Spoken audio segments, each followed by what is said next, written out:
দেশের শীর্ষ ব্যবসায়ী ও শিল্প উদ্যোক্তারা বিএনপির ভারপ্রাপ্ত চেয়ারম্যান তারেক রহমানের সঙ্গে বৈঠক করে ব্যবসা বাণিজ্যের বিদ্যমান সমস্যা ও চ্যালেঞ্জ তুলে ধরেছেন।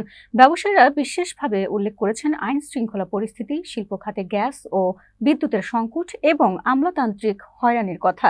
জবাবে তারেক রহমান প্রতিশ্রুতি দিয়ে বলেছেন, আগামী নির্বাচনে বিএনপি ক্ষমতা এলে ব্যবসায়ীদের সঙ্গে নিয়ে এসব সংকট সমাধানে কার্যকর উদ্যোগ নেওয়া হবে। রাজধানীর গুলশানে বিএনপির চেয়ারপারসনের রাজনৈতিক কার্যালয়ে রবিবার সন্ধ্যা ৭টা থেকে রাত ৯টা ৩০ পর্যন্ত এই বৈঠক অনুষ্ঠিত হয়। বৈঠক শেষে সাংবাদিকদের ব্রিফ করেন বিএনপির স্থায়ী কমিটির সদস্য আমির খসরু মাহমুদ চৌধুরী।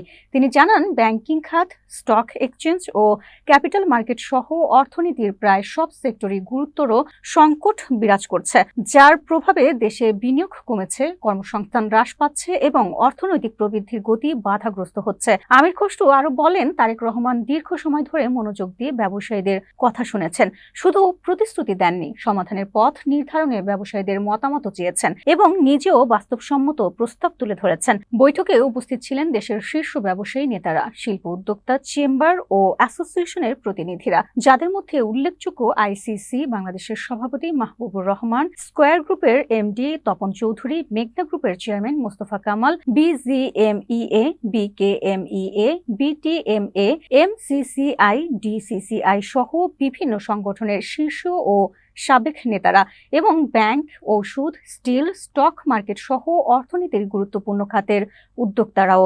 বিএনপির পক্ষে উপস্থিত ছিলেন স্থায়ী কমিটির সদস্য আমির খসরু মাহমুদ চৌধুরী ও ইকবাল হাসান মাহমুদ।